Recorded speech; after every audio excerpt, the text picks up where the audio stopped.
A'udzu billahi minasyaitonir rajim. Bismillahirrahmanirrahim. Innal hamdalillah nahmaduhu wa nasta'inuhu wa nastaghfiruh wa na'udzu billahi min shururi anfusina wa min sayyiati a'malina. May yahdihillahu fala mudhillalah wa may yudlil fala hadiyalah. Asyhadu an la ilaha illallah wahdahu la syarikalah wa asyhadu anna Muhammadan abduhu wa rasuluh. Amma ba'd. Jadi terlebih dahulu, assalamualaikum warahmatullahi wabarakatuh. Terima kasih pada AJK Masjid Bandar Suiaman, para imam, Tuan Haji Zalani, imam kedua Ustaz Anik, dan imam ketiga kita, dan Pak Bilal kita, Tuan Bilal kita, iaitu Tuan Haji Pak Buang lah, Pak Buang, dan yang seterusnya para jemaah yang dirahmati Allah sekalian. Jadi alhamdulillah hari itu kita dapat sambung sikit kaitan dengan tafsir surah An-Nasr. Jadi seperti biasa kita baca sikitlah ayatnya. A'udzu billahi minasyaitonir rajim. Bismillahirrahmanirrahim. Idza jaa nasrullahi wal fath wa ra'aitan nasa yadkhuluna fi dinillahi afwaja. Fasabbih bihamdi rabbika wastaghfirh innahu kana tawwaba. Ya, dia pertama. Apabila telah datang pertolongan Allah dan kemenangan, dan kamu akan melihat manusia masuk dalam agama Allah dengan berbondong-bondong, yaitu secara berkelompok, secara banyaknya. Maka bertasbihlah dengan memuji Tuhanmu dan mohonlah ampun kepadanya, yaitu kepada Allah Subhanahu wa taala. Sesungguhnya Dia adalah Maha Penerima taubat. Jadi sebelum ini kita dah cerita kaitan dengan sebab penurunan ayat ataupun peristiwa penurunan ayat tersebut ataupun surah An-Nasr. Jadi peristiwanya adalah kaitan dengan pembukaan kota Mekah. Di minggu sebelum ini, minggu lepas kita dah cerita kaitan dengan bagaimana kota Mekah dibuka, tapi kita tidak sempat menghabiskannya lah, sebab panjang ceritanya. Tapi tak siapalah, sebagai ilmu kita, sebagai ambil iktibar daripada kisah sejarah tersebut, kami cerita juga lah daripada awal sampai habis, supaya kita jelas, supaya kita dapat ambil iktibar daripada peristiwa sirah Rasulullah SAW. Jadi minggu sebelum tu kita dah cerita kaitan dengan asal pembukaan kota Mekah adalah di mana Rasulullah SAW pergi ke kota Mekah. Sebabnya pergi sebab untuk membela suku Khuza'ah, yang mana suku Khuza'ah diserang oleh suku Bakar pada waktu tersebut, dan suku Khuza'ah minta bantuan daripada Rasulullah SAW. Dan kemudian kita ada cerita juga sebelum tu, Abu Sufyan datang ke Madinah, jumpa dengan Rasulullah SAW untuk memperbaharui perjanjian, sebab setidaknya takut untuk diserang oleh Rasulullah SAW. Jadi dipendekkan cerita, minggu sebelum tu kita dah cerita dengan panjang lebarnya, kita sambung sedikit kisahnya. Jadi selepas Abu Sufyan radhiyallahu anhu, pada waktu tersebut Abu Sufyan belum masuk Islam lah. Selepas Abu Sufyan radhiyallahu anhu datang ke Madinah dan kemudian balik semula ke Mekah, dan sidaknya pun si dapat nak memperbaharui perjanjian tersebut, dan lepasnya pun apabila macamnya dalam perjalanannya pulang tadi, Rasulullah SAW yang pada waktu tersebut yang berada di Madinah, Rasulullah SAW terus balik rumah dan terus mempersiapkan peralatan perang, dan minta Aisyah radhiyallahu anha pada waktu tersebut mempersiapkan peralatan perang. Jadi disedia semua peralatan perang. Jadi antara yang tahu Rasulullah SAW akan menyerang Mekah adalah Aisyah radhiyallahu anha, isteri Rasulullah SAW, yang mana Rasulullah SAW pernah madah dengan isterinya, aku ingin menyerang Mekah, rahsiakan serangan tu, aku si orang lain tahu kisah tu, kisah ataupun si orang lain tahu aku akan menyerang Mekah. Dan lepasnya Aisyah radhiyallahu anha pun merahsiakan hal tersebut. Dan lepasnya masuk bapaknya, iaitu Abu Bakar radhiyallahu anhu, bapa Aisyah radhiyallahu anha, iaitu Sayyidina Abu Bakar radhiyallahu anhu masuk ke rumahnya, ke rumah Rasulullah SAW. Dan yang heran, macam biasalah apabila menyiapkan peralatan perang, dia pun heran. nangga apa hal Rasulullah sallallahu alaihi wasallam menyiapkan peralatan perang tu. Niap baju besi, dak pedang, dak busur panah. Ini dia balik. Bila dia balik dia nanya dengan anaknya, "Wahai anakku, nak hendak ke mana Rasulullah sallallahu alaihi wasallam tu? Dia nak pergi sini. Nak berperang dengan siapa?" Jadi Aisyah radhiyallahu anha pun dia diam aja. Pasal dia cuba jawabnya untuk mengorek. Mungkin pasal Abu Bakar radhiyallahu anhu pun madah, mungkin dia nak nyerang suku, mungkin dia nak nyerang tentera Rom. Sebab pada waktu dia Rom nak menyerang Madinah. Dan lepas itu Rasulullah sallallahu alaihi wasallam pernah juga madah hasratnya untuk menyerang Rom pada waktu tersebut. Di lepas itu Abu Bakar pun coba nak ngorek juga. Jadi dia nanya dengan Aisyah radhiyallahu anha, mungkin Rasulullah sallallahu alaihi wasallam ingin menyerang Rom. Tapi Aisyah radhiyallahu anha tetap diam. Lepas itu dia nanya lagi kali kedua, ataupun musyrik Rom pun yang mungkin nak nyerang Hawazin, suku Hawazin yang berada di kawasan Taif. Sebab dengar-dengar ada ura-ura pada waktu tersebut, suku Hawazin yang tinggal di kawasan Taif nak menyerang Rasulullah sallallahu alaihi wasallam di kawasan Madinah. Dan lepas dia si juga dijawab, Aisyah radhiyallahu anha pun diam. Lepas dia tanya lagi kali ketiga, mungkin Rasulullah sallallahu alaihi wasallam nak menyerang Quraisy, nak menyerang Mekah. Diam juga isteri Rasulullah sallallahu alaihi wasallam.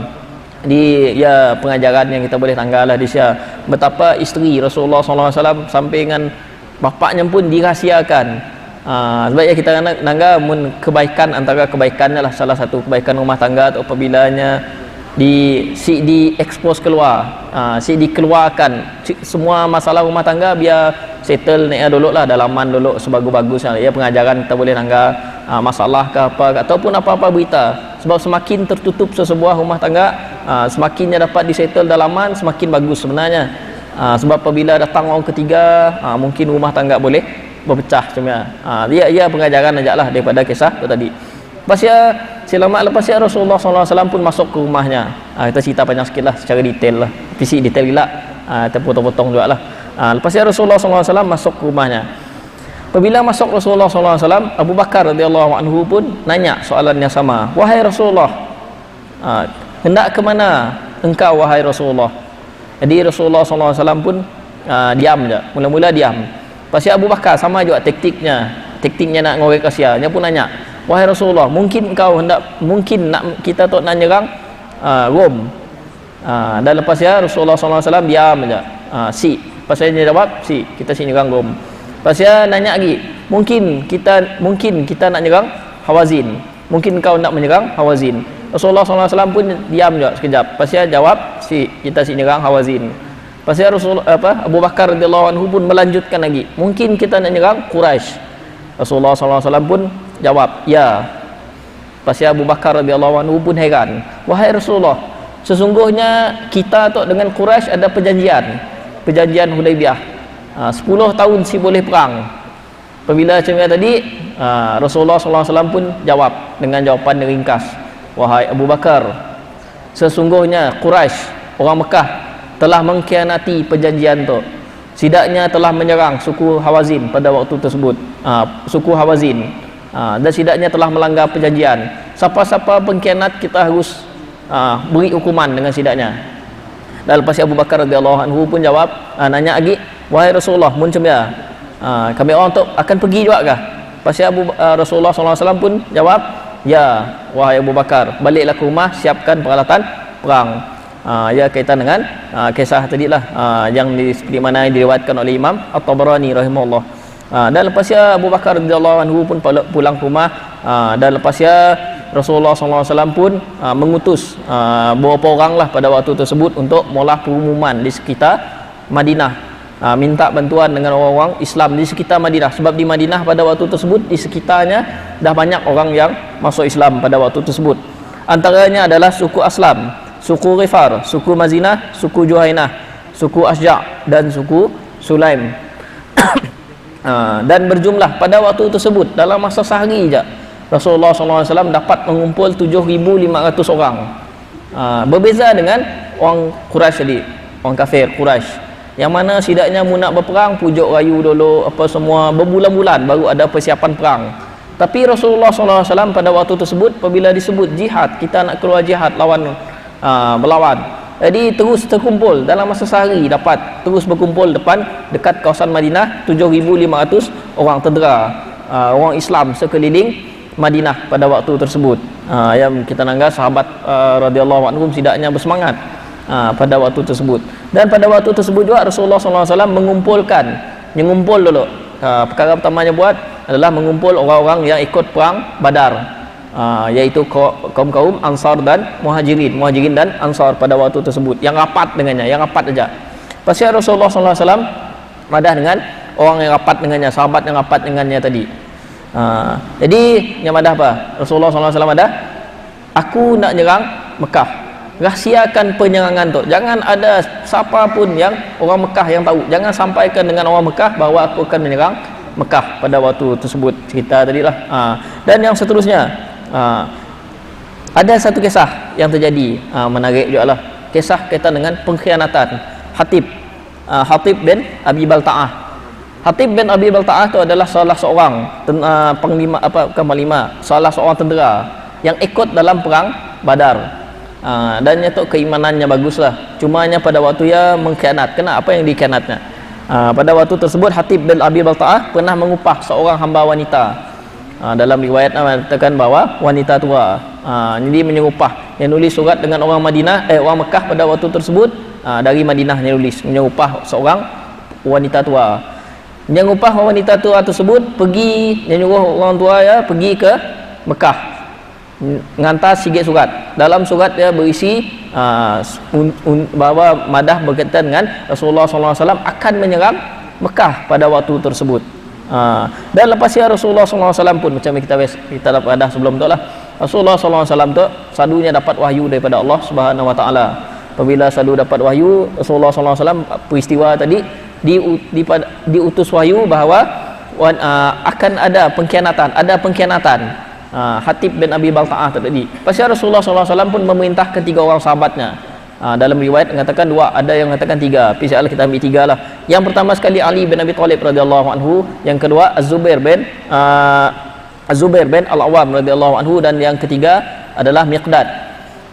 Tiga-tiga tu kita nanggap musyidat tu antara terhebat lah, pahlawan terhebat Islam. Jadi macam Az-Zubair punya memanah memang tepat kena. Tapi kita cerita kelak lah insyaAllah.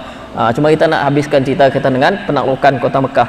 Jadi apabila macam ni tadi, tiga orang tu pergi cari, Rasulullah SAW suruh cari. Rasulullah SAW madah orang perempuan tu kelak jangan buat surat madah kita kenyang Mekah tu kelak, dia akan melalui sikit kawasan tu.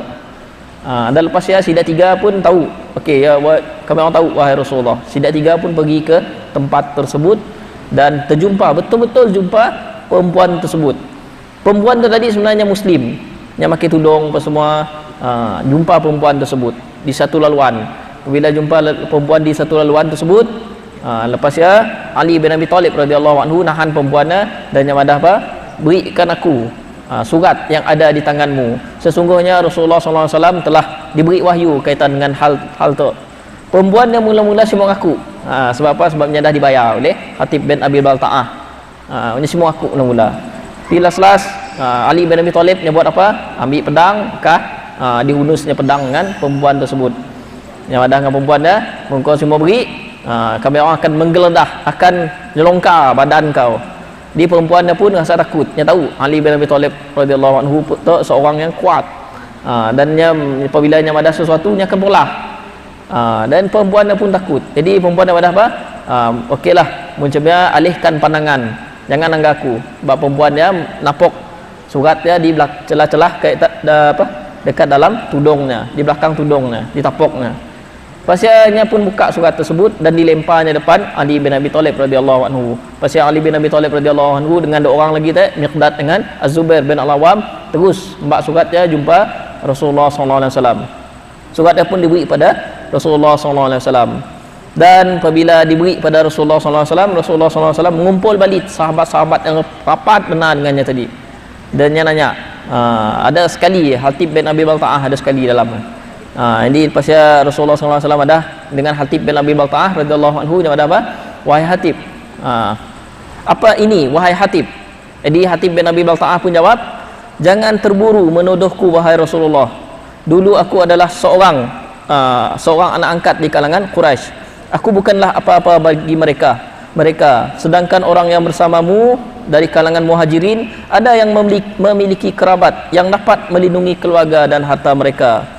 Kerana di sana aku tidak memiliki siapa-siapa yang dapat melindungi kerabatku, iaitu anak dan isteriku di Mekah, maka aku pun ingin ada orang yang dapat melindungi kerabatku di sana. Jadi ya kaitan dengan perkataan Hatib bin Abi Balta'ah. Sebab Hatib bin Abi Balta'ah nya ada isteri dan anaknya di kawasan Mekah, dan nya mau orang Mekah melindungi isteri dan anaknya tadi mun diserang pula. Nya mula sebenarnya sebab supaya orang Mekah terhutang budi dengannya, supaya orang Mekah boleh melindungi isteri dan anaknya. Tapi lepas ya Rasulullah sallallahu alaihi wasallam jawab, tapi jadi macam ni kita nak mula.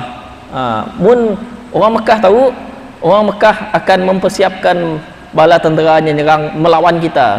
Jadi dan ia akan memperpanjangkan memperpanjangkan lagi peperangan, dan makin banyak yang terbunuh. Aku ingin menyerang Mekah dalam keadaan orang si sedar.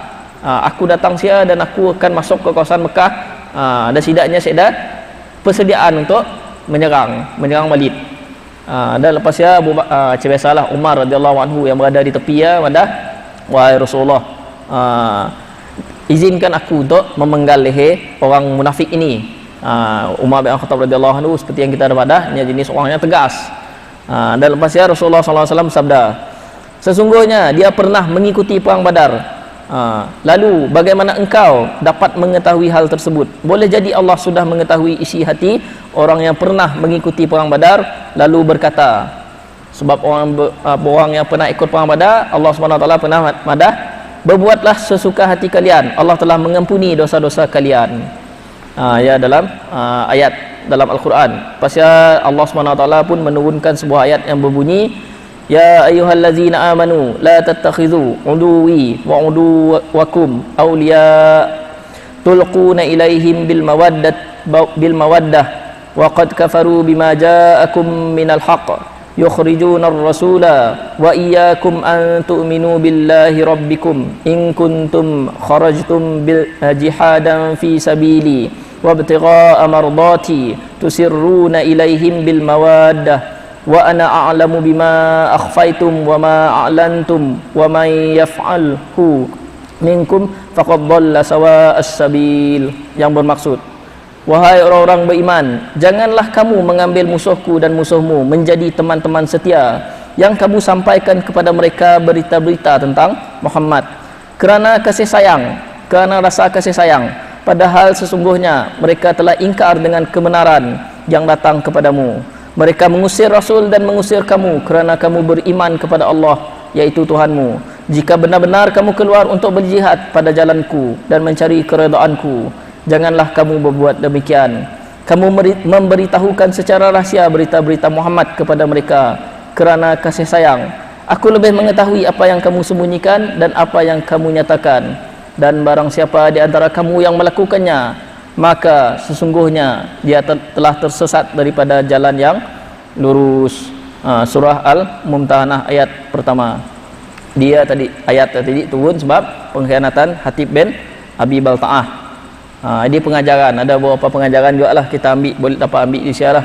Ini pengajaran pertama yang menunjukkan mukjizat Rasulullah SAW, yang mana Rasulullah SAW selalunya akan ada wahyu yang memberitakan Rasulullah SAW banyak. Tapi mungkin kita nak cerita memang banyak lah. Cuma salah satunya kisah tu tadi lah, mukjizat daripada Rasulullah, mukjizat daripada Allah Subhanahu Wa Taala kepada Rasulullah SAW. Dan pengajaran yang kedua, pengajaran kedua yang kita boleh ambil daripada kisah tu tadi, pengkhianatan Hatib bin Abi Balta'ah, iaitu kaitan dengan kita sedaya upaya cuba mesti mengenang balik apa jasa orang dengan kita.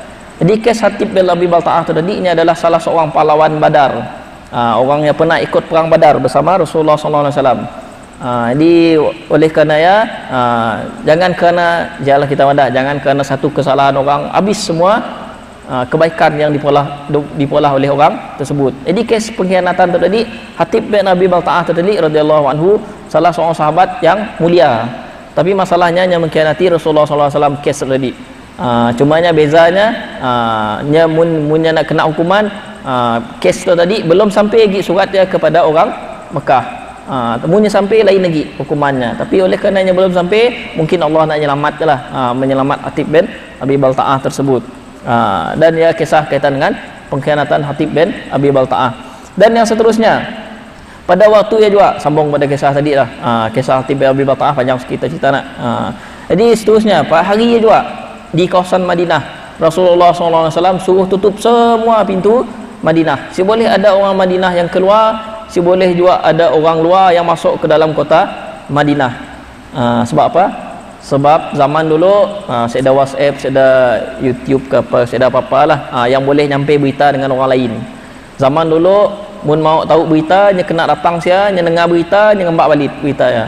Cemia juga dengan kisah tadi. Sebab Rasulullah SAW si mau orang tahu penyerangan orang Madinah, penyerangan Rasulullah SAW ke Mekah, jadinya tutup semua pintu Madinah. Si mau orang ambil maklumat daripada Madinah mbak ke Mekah. Jadi Rasulullah SAW buat kisah tadi, tutupnya semua pintu Madinah. Tapi ada cerita, ada kisah juga yang berlaku pada waktu tersebut. Banyak juga cerita, nak menarik dengan cerita, nak pengajaran, banyak pengajaran lah. Datang seorang yang bernama Uyainah bin Mihsan ataupun Muhsin, Uyainah bin Muhsin radhiyallahu anhu, salah seorang sahabat. Sebelum dia hanya belum masuk Islam dah. Dia nak datang ke Madinah nak masuk Islam. Sebelumnya dia nang niat nak masuk Islam. Dia tu ketua suku Ghatafan. Suku Ghatafan yang kita tahu, mau kita baca sejarah lah. Sukunya banyak, antara terbanyak 100,000 orang. Jadi tenteranya dalam 1,000 orang semua. 10,000 orang semua lah, cecah 10,000. Jadi suku Ghatafan yang besar, antara terbesar juga, panglima tentera terbesar. Dia adalah ketua suku Ghatafan pada waktu tersebut. Dia sebenarnya ada niat nak masuk Islam sebelumnya. Tapi orang-orang Ghatafan madahnya sabar, tunggu dulu. Kita tangga apa akan jadi dengan Muhammad. Munya benar dapat menawan Mekah, dia memang orang yang benar. Tapi Uyainah bin Muhsin tadi, oleh karenanya si sabar lagi, dia pun pergi ke Madinah, seorang diri dia pergi ke Madinah pada waktu tersebut. Niatnya nak masuk Islam. Dan lepas ya, apabila dia pergi ke Madinah, tiba-tiba dia langgar Madinah, pintu dah kena tutup, si boleh masuk. Sebab kita ada cerita tadi nak, sebab Rasulullah SAW menutup pintu Madinah. Lepas dia pun dia minta izin dengan orang, minta izin dengan Rasulullah SAW untuk masuk. Dan Rasulullah SAW mengizinkannya masuk ke dalam Madinah. Dan apabila dia masuk dalam Madinah, dia pun mengucap kedua kalimah syahadah pada waktu tersebut. Apabila dia mengucap kedua kalimah syahadah, dan lepas dia pun madah, wahai Rasulullah, aku akan ngembak Sigit Ghatafan tu pergi ke Madinah mengucap kedua kalimah syahadah. Lepas Rasulullah SAW madah apa? Bagus apa yang kau buat. Dan lepas dia pun tahu Rasulullah SAW akan pergi ke Mekah pada waktu tersebut. Tapi masalahnya, dia pun terfikir balik. Munya balik ke Ghatafan, kaumnya Ghatafan. Jauh, kaum Ghatafan tu muna pergi ke kawasan setidaknya dalam 2 minggu sebenarnya lah. Pergi 2 minggu, belum rondeng-rondeng lagi. Pergi siap lagi, paling-paling pun berbulan lah. Oleh karenanya fikir-fikir balik cik sempat. Jadi dia pun ikut Rasulullah SAW pergi ke Mekah pada waktu tersebut.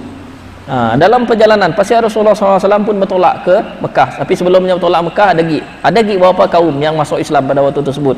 Contohnya macam Aqra' bin Habis yang membawa sigit suku kaumnya, iaitu kaum Bani Tamim, suku Tamim, datang pergi ke Madinah buat apa? Masuk Islam juga. Sikit bergumulan orang masuk Islam. Pasal sidaknya pun keluar. Apabila keluar di tengah jalan, Rasulullah SAW nanggak ada banyak tentera perang, 1,000 orang, kira-kira dalam 1,000 orang yang berkuda. Sebab kita tahu tentera berkuda zaman dulu tu macam kita kebal kena tu lah. Kuda yang akan diletak besi semua dari atas sampai debah. Ada juga kuda kadang-kadang diletak tombak dekat kakinya, dekat pahanya, supaya dia boleh nyerang. Kayaknya dilatih kuda atau dilatih kuda perang zaman dulu, diriwayatkan bahawa sidaknya kuda tu boleh menggigit. Ya kuda perang zaman dulu lah. Jadi orang akan atas berperang. Jadi si jauh daripada Madinah, belum ada lama keluar daripada Madinah, Rasulullah SAW langgar ada 1,000 orang. Rupa-rupanya yang datang agak Rasulullah SAW adalah daripada Bani Sulaim. Ada 1,000, dalam riwayat mengatakan 1,000 tentera berkuda datang jumpa Rasulullah SAW, baru keluar sikit. Bani Sulaim buat apa? Bani Sulaim sidaknya masuk Islam pada waktu tersebut. Yang madah dengan Rasulullah SAW, wahai Rasulullah, kami orang nak masuk Islam. Dalam perjalanan Rasulullah SAW nak ke Mekah.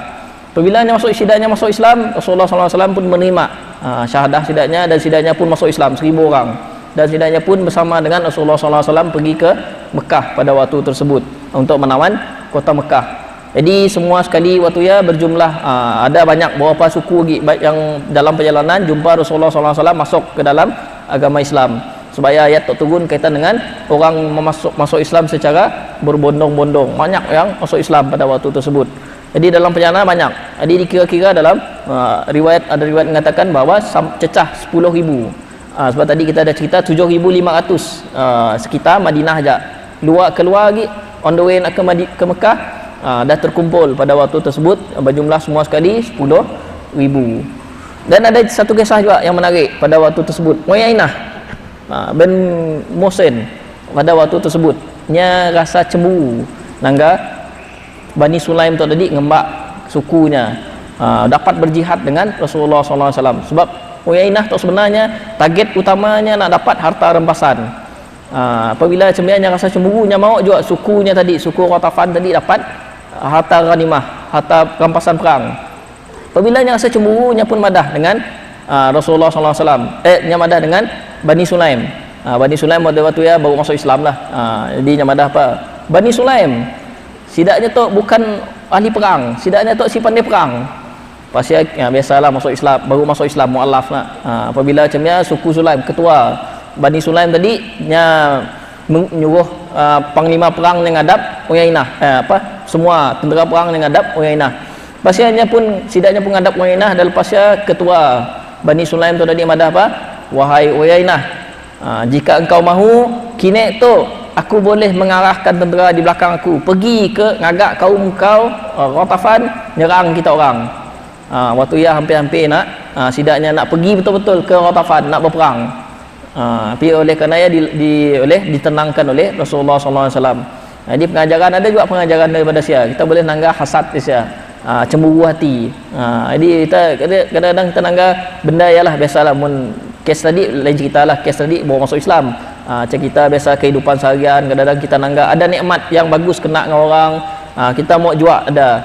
Tapi kalau boleh jangan direndahkan lah. Kita nanggap macam pertandingan lain cerita lah. Kita mau juga macam ya siapa masalah. Tapi kita mau nikmat yang hilang daripada orang tersebut, ya perlu dielakkan lah. Macam kes tadi, sikit lagi hasad dengki tadi nak memecah belahkan umat Islam pada waktu tersebut. Dan Rasulullah SAW pun bergerak pergi keluar. Dan di Madinah pada waktu ya Rasulullah SAW suruh Abu Ruh Al-Kulthum bin Husain Al-Ghifari untuk jadi ketua di Madinah pada waktu tersebut.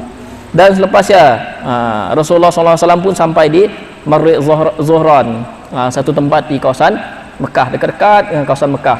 Apa yang terjadi lepasnya? Datang tokoh-tokoh Quraisy yang sebelumnya benar ada beberapa orang datang. Yang pertama tokoh musyrikin yang datang di Abwa, datang iaitu Abu Sufyan bin Al-Harith, iaitu saudara susuan Rasulullah SAW.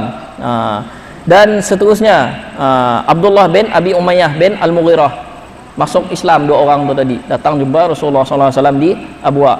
Dan Abu Sufyan bin Al-Harith tu tadi keislamannya memang bagus. Dan yang kedua datang jumpa Rasulullah SAW juga untuk masuk Islam tadi yang kita dah sebut adalah Abdullah bin Abi Umayyah. Dan di Juhfah, di kawasan Juhfah, di Ghadir, maksudnya dekat dengan Mekah lah, datang seorang lagi yang masuk Islam bernama Al-Abbas bin Abdul Muttalib radhiyallahu anhu, iaitu bapa saudara Rasulullah SAW. Nya sebenarnya niat nak berhijrah ke Madinah pada waktu tersebut, nak masuk Islam. Tapi dalam perjalanannya nak pergi ke Madinah, nya pun pada waktu malam. Misalnya nak keluar daripada Mekah nak pergi ke Madinah pada waktu malam. On the way orang Madah. Dalam perjalanannya nak pergi ke Madinah, nya pun terdengar, nya pun tangga ada satu pasukan yang besar, dan yang mendekati pasukannya ternyata pasukannya tadi adalah orang Islam. Sebabnya dengar dari segi percakapan. Pada zaman dulu saya ada lampu, saya ada apa nak, cuma paling-paling pun dapat dengar orang kelakar. Pada waktu yang dia dengar percakapan Allah, cerita-cerita pasal Allah, cerita pasal Rasul, apa semua, jadinya tahu dia adalah orang Islam. Apabila sebenarnya Al-Abbas radhiyallahu anhu pun minta izin untuk jumpa dengan Rasulullah sallallahu alaihi wasallam. Dan pada malamnya juga ketua keamanan, ketua yang jaga sidaknya guard, pengawal pada waktu tersebut, ketua adalah Umar bin Al-Khattab radhiyallahu anhu. Nya pun dijumpai oleh Umar bin Al-Khattab radhiyallahu anhu pada waktu tersebut. Dan lepasnya Umar bin Al-Khattab radhiyallahu anhu pun jumpa dengan Al-Abbas.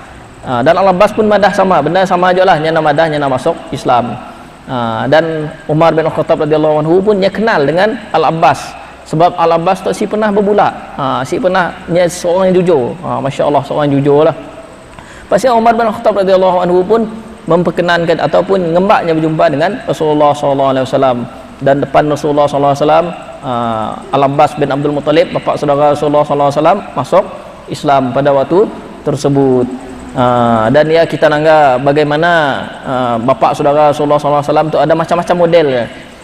Ada yang memusuhi Islam, nama memusuhi Islam, Abu Lahab kita dah cerita sebelum tu Ada yang benar-benar support dakwah Nabi tapi si masuk Islam, yang bernama Abu Talib. Abu Talib nya support dakwah Nabi tapi si masuk Islam. Ada juga yang berperang dan mati syahid, iaitu Hamzah bin Abdul Muttalib radhiyallahu anhu, bapa saudara Rasulullah sallallahu alaihi wasallam juga. Tapi Al-Abbas radhiyallahu anhu, bapa saudara Nabi sallallahu alaihi wasallam, seorang yang special sikit lah, kenanya special. Sebab para ulama menyebutkan bahawa orang yang dapat pahala hijrah yang terakhir, pahala hijrah daripada Mekah ke Madinah adalah diambil oleh Al-Abbas radhiyallahu anhu. Nya dapat pahala hijrah yang terakhir, sebabnya orang terakhir keluar daripada Mekah pergi ke Madinah berhijrah pada waktu tersebut. Dan yang dimuliakan oleh Allah juga, sebabnya adalah bapa saudara Rasulullah sallallahu alaihi wasallam sebelah bapaknya. Dan yang seterusnya, pada malam tersebutnya pun masuk Islam. Apabila masuk Islam, Rasulullah sallallahu alaihi wasallam gembira dengan keislaman Al-Abbas bin Abdul Muttalib. Dan lepasnya Rasulullah sallallahu alaihi wasallam pun ngembak Al-Abbas radhiyallahu anhu melihat meninjau pasukan pada waktu malam lah, pada waktu malam. Setidaknya berkemah dekat lebih kurang 15 km daripada Mekah, dekat dengan Mekah, sebelum masuk Mekah pada waktu tersebut. Pada waktu Rasulullah sallallahu alaihi wasallam memerintahkan 10,000 orang tersebut, setiap orang seorang sigit unggun api dipasang. Selalunya kita 4 orang sigit unggun api, 5 orang sigit unggun api. Tapi pada waktu tersebut Rasulullah SAW memerintahkan seorang satu unggun api untuk menampakkan banyaknya bala tentera pada waktu tersebut. Jadi Al-Abbas radhiyallahu anhu pun dibawa pada malam tersebut oleh Rasulullah SAW keliling, mengelilingi pasukan, dan yang dengar banyaknya pasukan umat Islam pada waktu tersebut.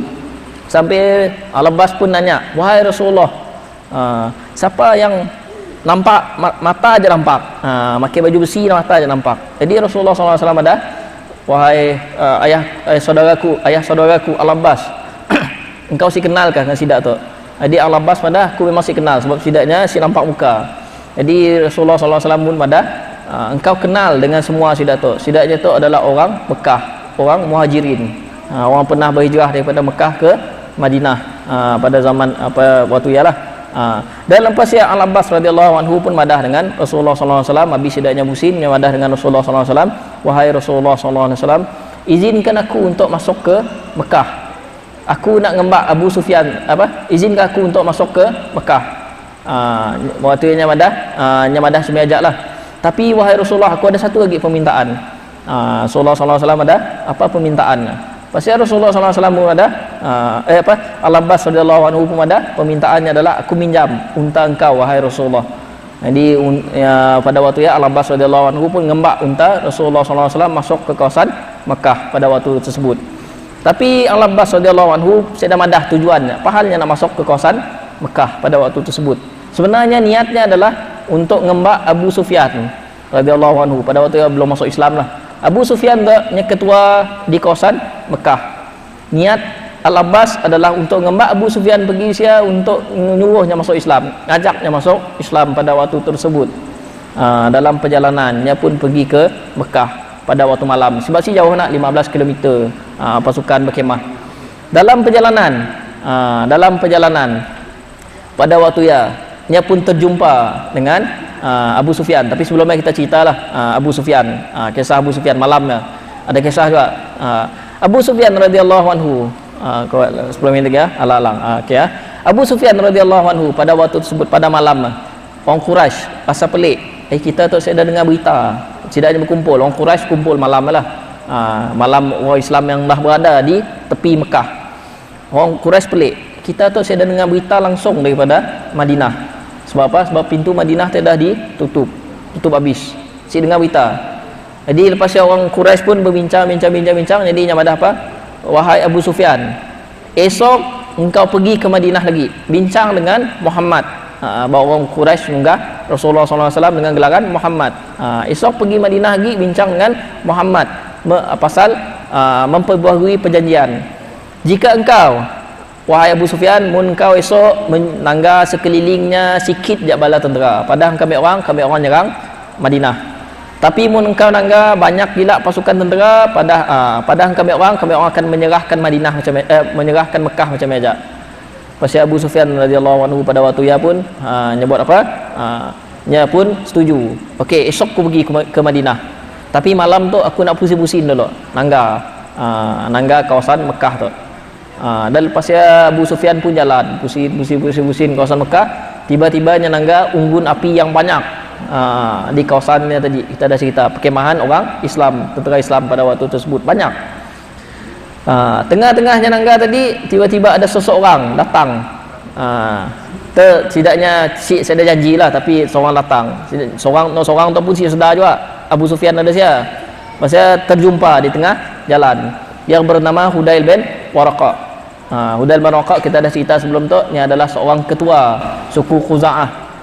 Yang mananya pernah minta bantuan daripada Rasulullah SAW untuk menyerang orang Mekah pada waktu tersebut. Dia pernah minta bantuan. Apabila dia pernah minta bantuan, Abu Sufyan pun nanya, wahai Hudail, sida dua atau berkawan, tapi masalahnya yang kira nanti kawan pun lah pada waktu tersebut.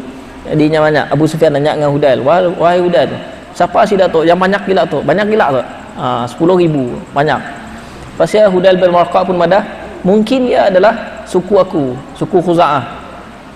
Lepas ya Abu Sufyan pun madah, wahai Hudail, lebih kurang bahasa Sarawak lah, agak-agak lah nak mula. Suku Khuza'ah aku tahu banyak ni kat suku Khuza'ah. Aku rasa mesti orang lain tu. Lepas ya Hudail bin Waraqah sebenarnya tahu, dia dah ngira perjalanan Rasulullah SAW. Dia dah ngira, orang dulu tahulah berapa lama orang daripada Madinah pergi ke Mekah. Dia pun dah tahu, dia ngira memang pada malamnya sepatutnya Rasulullah SAW sampai di Mekah, dekat-dekat dengan Mekah. Jadi pasti Abu Sufyan pun nanya, Hudail bin Waraqah pun jawab pergi. Mungkin dia adalah suku Hawazin yang nak nyerang Rasulullah, yang nak nyerang Madinah. Mungkin dia berhenti sekejap, setidaknya berhenti sekejap rehat di kawasan tu. Pasti Abu Sufyan pun madah ngulang balik, wahai Hudail, suku Hawazin aku tahu setidaknya banyak ni. Si patut, si logik setidaknya sebanyak tu gila, banyak gila tu 10,000. Lepas Hudail bin Waraqah pun balik jalan. Selama lepas datang Al-Abbas radhiyallahu anhu yang kita dah cerita tadi, yang ngembak unta Rasulullah SAW. Apabila dia datang, sebab jalannya tadi sebenarnya setidaknya berhenti di satu jalan yang dilalui oleh Al-Abbas. Al-Abbas tu dah masuk ke Madinah, ke Mekah, tapi terjumpa dengan Abu Sufyan pada malam tersebut. Al-Abbas pada malamnya dengar suara Abu Sufyan. Macam nangga dua orang pelik ya. Pasal dia dengar, oh Abu Sufyan tu. Pasal Al-Abbas kita tahu, kita dah cerita sebelum tu lah, Al-Abbas suaranya nyaring. Mun dia nunggah pengembala kambingnya, mun ada riwayat lah, mun dia nunggah pengembala kambingnya, dia nunggah daripada rumah je. Neriak ke padang pasir tu. Oh balik petang masa. Nyerin, suara nyerin. Orang nyerin suaranya. Adik Al-Abbas, ialah karakter Al-Abbas radhiyallahu anhu sama dengan Umar bin Al-Khattab radhiyallahu anhu. Suara nyerin. Jadi suara gauk pun orang. Jadi Al-Abbas radhiyallahu anhu pun jawab, wahai Abu Sufyan. Dia memanggil. Abu Sufyan pun terkejut. Lepas dia pun jumpa dengan Al-Abbas. Jadi dia tanya dengan Al-Abbas, wahai Al-Abbas, apa berita yang engkau dapat? Ada maklumatkah? Ada apa-apa maklumatkah? Lepas Al-Abbas pun madah, wahai Abu Sufyan, sesungguhnya yang berada di belakang kita tu adalah tentera Muhammad yang daripada Madinah. Lepas Abu Sufyan pun terkejut, benarkah? Lepas Al-Abbas pun madah, sungguhnya seluruh kaum Arab berada di Syria, suku Sulaim disebut, suku Sulaim, Bani Tamim, suku semua disebutnya nama-nama suku. Jadi Abu Sufyan pun madah, apa urusan aku dengan suku-suku tadi? Apa hal sidaknya nak nyerang Madinah, nak nyerang Mekah? Kami awal kitab seda pun masalah dengan sidaknya. Sebab Abu Sufyan si tahu, belum tahu pada waktu tersebut Al-Abbas dah masuk Islam. Belum tahunya. Jadi dia pun ingat Al-Abbas masih dalam agama lama adalah. Lepas Al-Abbas pun jawab, sesungguhnya sidaknya semua dah masuk Islam. Aku pun dah masuk Islam. Tinggal engkau lagi, wahai Abu Sufyan, belum masuk Islam. Lepas Abu Sufyan pun mula ketakutan pada waktu tersebut. Jadi nyamadah, apa yang perlu aku polah? Dia pun minta idea daripada Al-Abbas. Wahai Al-Abbas, apa patut aku polah? Jadi Al-Abbas radhiyallahu anhu pun madah, wahai Abu Sufyan, naik ikut aku, kita jumpa dengan Muhammad. Lepas Abu Sufyan pun madah, macam ni aku nak masuk dalam nun, mun aku di tangga sidaknya confirm aku mati kena bunuh. Ya pasukan perang. Jadi lepas Al-Abbas pun madah, siapa aku akan tutup muka engkau, tutup muka supaya orang si kenal.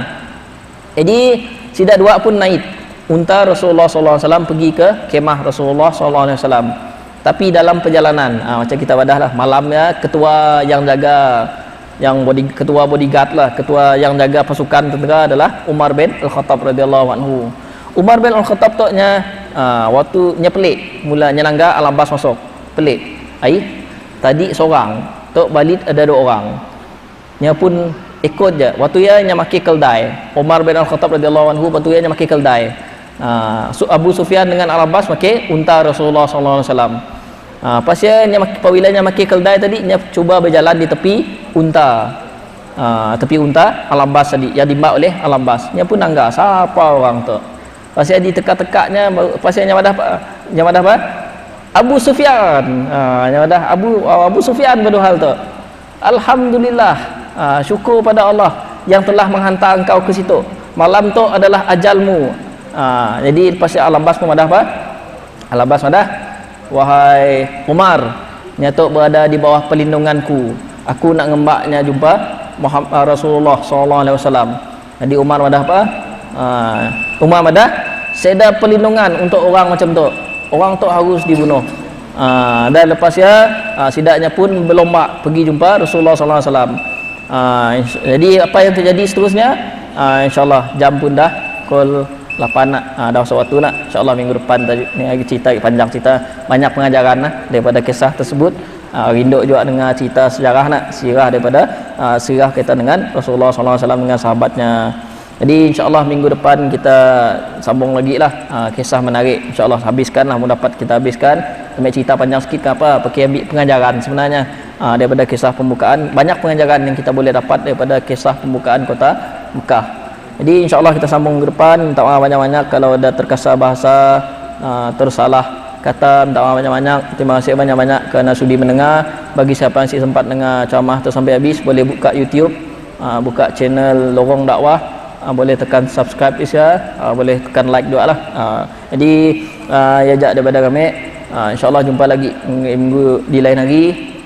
Assalamualaikum warahmatullahi wabarakatuh.